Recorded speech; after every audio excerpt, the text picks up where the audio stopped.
Hello everyone, welcome to our channel. आज की जो बड़ी खबर है वो है यूजीसी नीट और सीएसआईआर नीट जो कि एनटीए के द्वारा कंडक्ट किया जाता है। तो ये है आपका बेसिकली दोनों अलग अलग एग्ज़ाम है। यूजीसी नीट जो एग्ज़ाम होता है वो स्पेशली आर्ट्स बैकग्राउंड सब्जेक्ट के लिए, और CSIR ये भी यूजीसी नीट के द्वारा ही कंडक्ट किया जाता है, लेकिन CSIR के नाम से जाना जाता है, जो कि साइंस बैकग्राउंड के स्टूडेंट्स के लिए, मीन्स कि साइंस सब्जेक्ट्स के लिए।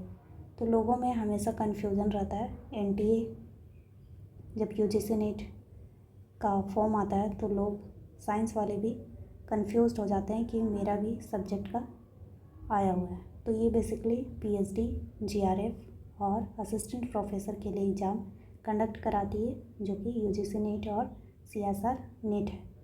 तो इसमें जो है दोनों का फॉर्म फिल हो रहा है। जो सीएसआईआर नीट है उसका कल लास्ट डेट था, लेकिन कल डेट इसका एक्सटेंड कर दिया गया है, तो वो आपका 27 तारीख तक लास्ट डेट है। और फिर यूजीसी नीट का जो डेट है वो है 7 नवंबर लास्ट डेट। 7 अक्टूबर से स्टार्ट हुआ है फॉर्म फिल होना और 7 नवंबर तक ये चलेगा। तो जनरल कैंडिडेट के लिए 1150 है फ़ी, और ओबीसी के लिए 600 और एसटी एससी के लिए 325। ये दोनों सीएसआर नीट का भी और यूजीसी नीट का दोनों का सेम है, लेकिन यूजीसी नीट का अभी एग्ज़ाम डेट अनाउंस नहीं किया गया और सीएसआईआर नीट का डेट अनाउंस कर दिया गया, जो कि 18 दिसंबर 2025 को कंडक्ट किया जाएगा। ये दोनों पीएचडी के लिए ही स्पेशली कंडक्ट किया जाता है। जीआरएफ, पीएचडी और असिस्टेंट प्रोफेसर तीनों का जो है स्कोरिंग अलग अलग होता है। उसके हिसाब से आपको कैटेगराइज्ड किया जाता है कि आप जीआरएफ क्वालिफाई है या पीएचडी या फिर असिस्टेंट प्रोफेसर। तो जीआरएफ में क्या होता है कि जीआरएफ में आपको फेलोशिप मिलता है, मीन्स कि आपको पैसा मिलता है आपको पीएचडी करने के लिए, जिसमें आपको 30-35 हज़ार तक अप्रॉक्स मिलता है आपको पर मंथ। वो भी मैक्सिमम 5 साल का होता है पीएचडी प्रोग्राम। पीएचडी मतलब 5 साल में आपको कंप्लीट कर लेना है, और मिनिमम जो है 3 साल। तो आप 3 साल में कंप्लीट करते हैं तो आपको पर मंथ 30 से 35 हज़ार आपको मिलेगा एनरोल करने के बाद। फिर आप जो केवल पीएचडी के लिए क्वालिफाई करते हैं तो वो किसी भी यूनिवर्सिटी, इंडिया का जो भी यूनिवर्सिटी है, आप इंटरव्यू के द्वारा फिर आप सेलेक्ट होंगे जिस यूनिवर्सिटी में, वहाँ से आप पीएचडी कर सकते हैं। फिर असिस्टेंट प्रोफेसर कैटेगरी होता है, जिसमें आप अगर उस कैटेगरी में आप क्वालिफाई करते हैं तो आपको उस किसी भी कहीं के यूनिवर्सिटी, कॉलेज वगैरह में अगर वैकेंसीज आती है तो आप उसमें अप्लाई करके जॉब कर सकते हैं। तो ये है बेसिक डिफरेंस सीएसआर नीट और यूजीसी नीट का, जो कि बहुतों के मन में कन्फ्यूज़न रहता है। तो इस कन्फ्यूज़न को मैं क्लियर कर दी हूँ। अभी इसका फॉर्म दोनों का फिल हो रहा है, जो कि सीएसआर नीट का कल लास्ट डेट था, लेकिन ये एक्सटेंड किया गया डेट। तो आप 27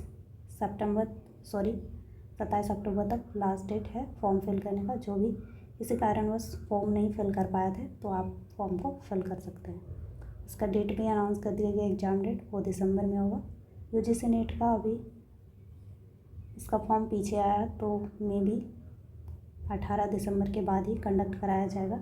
तो ये हो सकता है आपका जनवरी में इसका डेट आ जाएगा एग्ज़ाम का।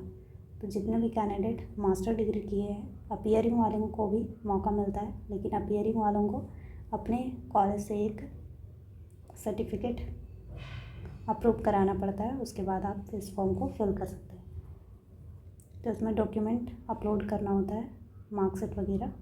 फिर आपका कास्ट, रिजर्वेशन कैटेगरी से है तो आपको कास्ट भी देना होगा, तो सारा पीडीएफ मोड में अपलोड करना होता है। उसके बाद आपका फाइनल सबमिट हो जाता है फॉर्म। फिर ये मास्टर डिग्री से ही रिलेटेड क्वेश्चन पूछता है, और इसका पूरा सिलेबस भी मेंशन किया गया है, आप सिलेबस भी देख सकते हैं। ये रहा CSR नेट का जो डेट बढ़ाया गया 27 अक्टूबर 2025 तक, जो कि आपका 24 अक्टूबर 2025 तक निर्धारित थी, वो बढ़ा करके 27 अक्टूबर तक कर दिया गया है। 28 को आप लास्ट है पेमेंट डेट, तो आप उस दिन पेमेंट कर सकते हैं। फिर करेक्शन डेट जो है 30 अक्टूबर तक, 30 अक्टूबर से 1 नवंबर तक दिया है। ये था CSR नेट का जो फॉर्म फिल का डेट था, जो कि आपका एक्सटेंड हो गया है अब। तो ये देख सकते हैं आप 18/12/2025 को एग्ज़ाम डेट शेड्यूल कर दिया गया है। तो जितने भी कैंडिडेट मास्टर डिग्री कर लिए हैं या फिर कर रहे हैं, तो उनके लिए अच्छी खबर है कि आप फॉर्म को फिल कर लीजिए। तो आज के लिए बस इतना ही। अपना तैयारी में लगे रहिए, ध्यान रखिए, धन्यवाद।